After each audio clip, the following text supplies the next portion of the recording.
If you want to become an intelligent investor, then you've landed just at the right channel. With this, let's start the video.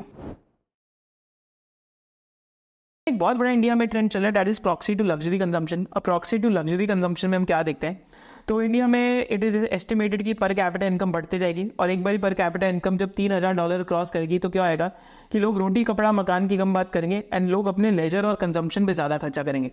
तो ये तो हम देख ही रहे होते हैं.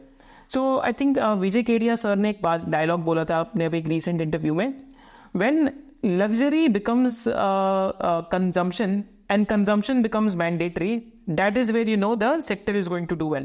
ऐसे उन्होंने करके एक लाइन बोली थी एंड ये लाइन उन्होंने एविएशन के स्पेस में बोली थी, that is for InterGlobe aviation.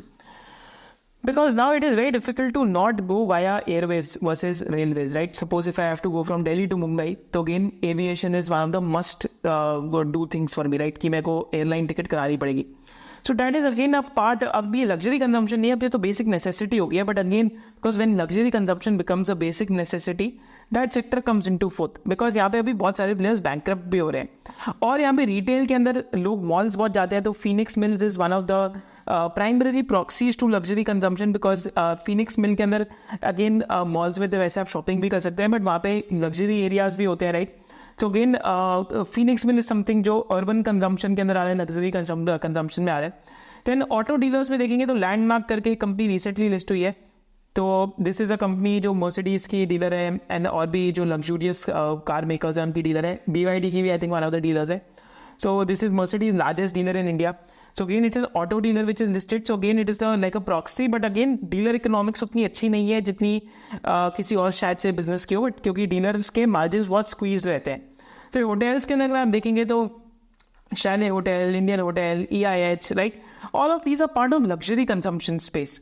फिर रिलायंस रिटेल आता है बिकॉज रिलायंस रिटेल ने बर्बरी के साथ टाइप करा हुआ है, बॉस के साथ टाइप करा हुआ है. जितने भी ये महंगे महंगे ब्रांड्स हैं रिलायंस रिटेल इंडिया के अंदर लेके आए after doing all these types, right. तो अजियो में आप देखेंगे तो अजियो में बहुत लाइक महंगे ब्रांड्स भी लोग खरीद रहे हैं. तो it's a proxy to luxury consumption trend. Jewellery के अंदर आप देखेंगे तो अगेन अनऑर्गेनाइज टू ऑर्गेनाइज का शिफ्ट चल रहा है.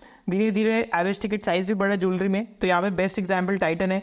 फिर एक सदर्न इंडिया प्लेयर है जो सिर्फ एक तमिलनाडु स्टेट से, डेट इज थंगामायन ज्वेलर्स करके, बिकॉज सदर्न इंडिया में गोल्ड की कंजम्पशन कुछ ज़्यादा ही है वर्सेज अदर पार्ट्स. फिर कल्याण ज्वेलर्स आता है, सेंको भी यहाँ पे आता है. So again it's a jewellery is a part of luxury consumption. फिर लग्जरी हाउसिंग आजकल बहुत बड़ा ट्रेंड बन गया यार. मतलब आप देखेंगे तो DLF के कुछ नए नए प्रोजेक्ट्स आ रहे हैं. जैसे वो प्रोजेक्ट्स आते हैं, महंगे प्रोजेक्ट्स होते हैं, फर्स्ट डे पे ही सेल आउट हो जाते हैं because housing is also becoming a luxury consumption these days. तो यहाँ पे there are businesses like Godrej properties, prestige, DLF, brigade enterprises भी है. But these companies to all sorts of projects, but ये कंपनीज लग्जरी प्रोजेक्ट्स भी करती हैं. फिर वॉच और वॉच कॉम्पोनेंट्स में इथॉस आता है और एक इथॉस की एक मदर कंपनी आती है which is the holding company KDDL, जिसमें वॉच कॉम्पोनेंट्स का बिजनेस होता है and that is also part of luxury consumption क्योंकि इंडिया से ये वॉच कॉम्पोनेंट्स एक्सपोर्ट हो रहे हैं. So that is again a proxy trend which is playing out right now, right? इनमें से अगर आप पूछेंगे most lucrative economics, I think it's a very difficult task to tell because watch components में ethos अगर अच्छे margins कमाता है तो cash flow नहीं कमा पाता. ज्वेलरी में भी अगर आप अच्छी टर्नओवर या इन्वेंट्री टर्न करें तो कैश फ्लो नहीं बन पाता because you have to keep reinvesting in inventory building. But inventory यहाँ पे गोल्ड होती है तो ज़्यादा टेंशन नहीं रहती. ऑटो डीलरशिप इतना अच्छा इकोनॉमिक्स नहीं है बिजनेस की. देन होटल्स की इकोनॉमिक्स अप साइकिल में तो बहुत अच्छी होती है. अप साइकिल में तो इनका ROC 20-30-40% भी दिखने लग जाता है. डाउन साइकिल में सिंगल डिजिट ROC रह जाता है. एविएशन में इंडिगो की अगर हम एक्स ऑफ लीज एक्सपेंस देखेंगे तो 50-60% ROC है. बट अगेन अगर कोई भी मैक्रो इवेंट होता है तो IndiGo is the first one to get impacted. Phoenix Mills के भी economics is more like a rental business. Reliance retail का भी बहुत ज़्यादा फिनोमिनल इकोनॉमिक्स नहीं है, ओके इकोनॉमिक्स है. लग्जरी हाउसिंग में again real estate in a good cycle is a net. So again this is a very interesting thing कि in a good cycle real estate is a negative working capital cycle business. Now you just think Y मैं ऐसा क्यों बोल रहा हूँ.